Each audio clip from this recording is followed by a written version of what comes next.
Hello everyone, I'm Elena and this is Applewood Tarot. Today we're doing a card comparison. We'll look at various iterations of an individual tarot card to see how different creators interpret its meaning and choose to depict it. I intend for this to be a series that works through the entire deck, though I'm still figuring out how or if I'll group the minors. This is not a beginner's how-to, but more like art interpretation. We're exploring how different visuals affect the impressions we get, if at all. I'll be speaking with the assumption that you already know something of the tarot. If you don't, feel free to pause and look up a quick guide to the card we're discussing so you can get the gist of where I'm coming from. I'll use the Waite-Smith as a standard, as that's the system I'm familiar with. Now let's get started. In the beginning was the void, so we'll start things off with card 0, the Fool. What do we know about him? He's carefree and out of the ordinary. He doesn't look ahead. He's a young and free spirit. Leaps of faith are the only moves he makes. As card 0, he exists outside of creation. Like the void, he is both all and nothing. There's a lot you can infer right there, but if we look at the Waite-Smith image in the center here, we can see more. He's come from some high up place and seems to be on his journey down.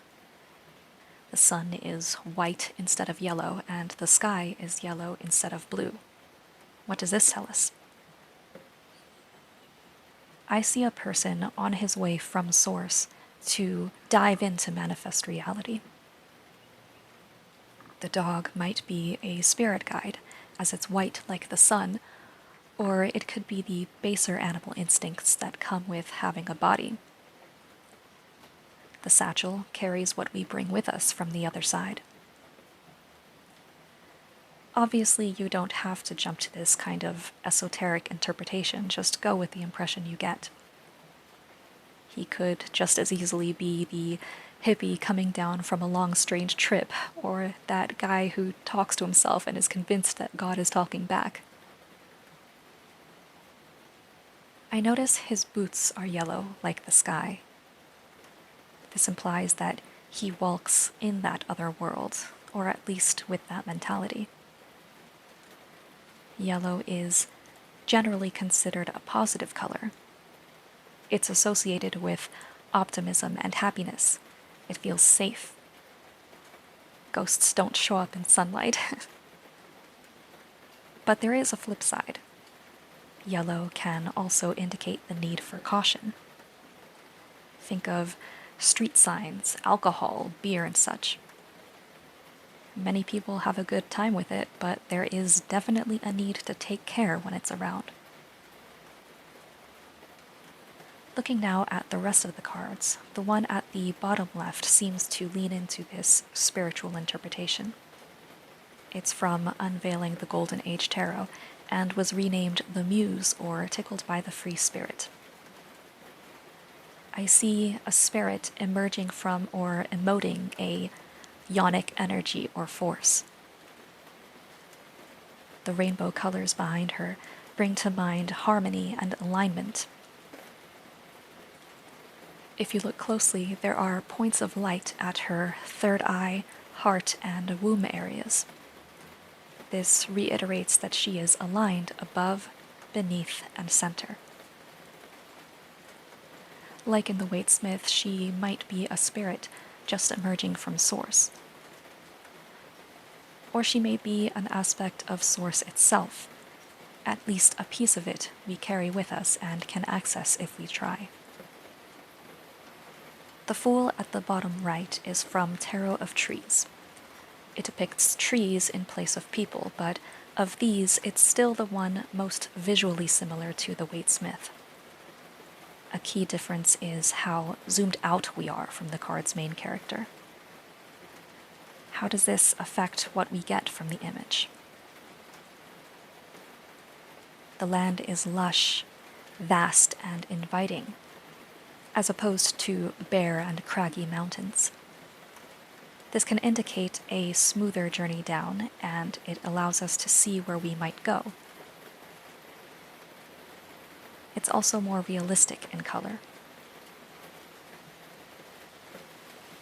The subject being trees can imply that we are firmly in the quote-unquote real world.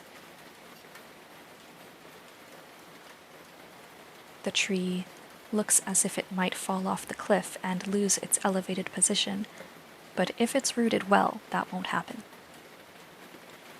This metaphor is easily applied to many situations in life. The landscape also brings out a feeling of potential. Like anything is possible, and it might not all be good. Those clouds in the distance may be bringing in a storm. How destructive will they be? Is it worth venturing out into? Does our position on the mountain keep us above them, or will we be hit either way?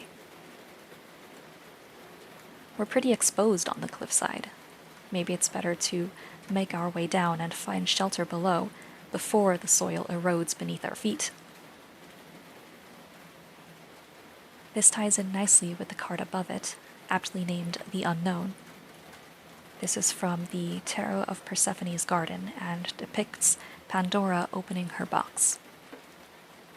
Some like to consider her stupid or too nosy for her own good, but if you think about it, there's no reason she should have suspected anything all that bad to come from it, since human miseries didn't exist prior to the box being opened. Much like a person before they are born, she was innocent of that experience. Everyone was.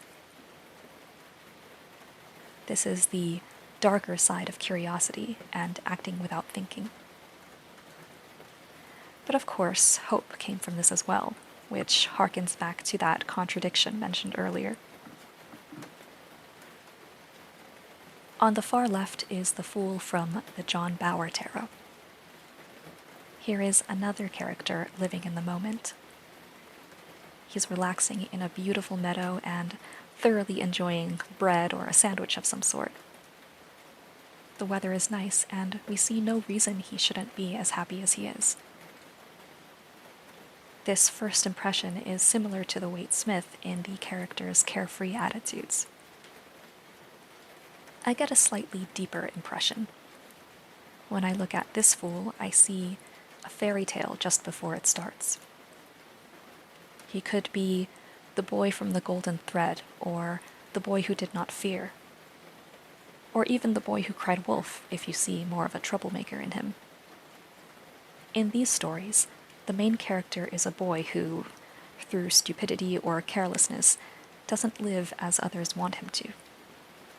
He shuns work, goes where he pleases, and even talks to spirits. From his perspective, none of this is out of the ordinary, and it's everyone else who is in the wrong. He can't grasp their stresses or fears. Because of this, he is viewed as a strange outsider. Depending on the story and your own interpretation of that, this can once again be a good or bad thing. The boy who cried wolf ends up with no one to help him and so loses all of his sheep. In The Golden Thread, he learns the hard way the consequences of speed running through life and paying attention to only the good moments. The boy who did not fear actually gains pretty much everything you could want. Wealth, a princess, a kingdom. But the one thing he sought was to learn fear, which the material and supernatural world failed to give him. It wasn't until he was in bed with his wife that he finally learned it. There will always be the question of what perspective to take during a reading. Do you lean into the spiritual, the mundane, the literal, the metaphorical? Are you strict with staying in the context of the query, or are there times when what you receive overrides what was asked? Does the deck you choose to work with dictate the kinds of answers you will get? These things may come with experience, but ultimately must be determined by you. art interpretation and reading cards has a lot of variables. There's psychic hits, of course, but also your mood, experiences, knowledge, emotions, memories, and more. You need to be able to identify your response to the cards and apply that to the context of what was asked of you. I don't claim to be an expert, and it isn't my goal to teach. I just hope to expand the way you see tarot and open you up to other ways of viewing it. Maybe you disagree with everything I said here. That's okay. But take the time to look at your cards and really observe them. Look at the details and let them speak to you. Lean in, experience their worlds. And if you like, share it in the comments. Who's your favorite Fool of these or others? What do you see in it? That's all for now. This wasn't a long video, but I mainly wanted to get the conversation started. Let me know if you want me to continue this series and get through the entirety of the tarot deck. I also welcome suggestions for how to group the minors, but I am willing to give each card its own video. Thanks for sharing your time with me, and I hope to hear from you soon. See you next time.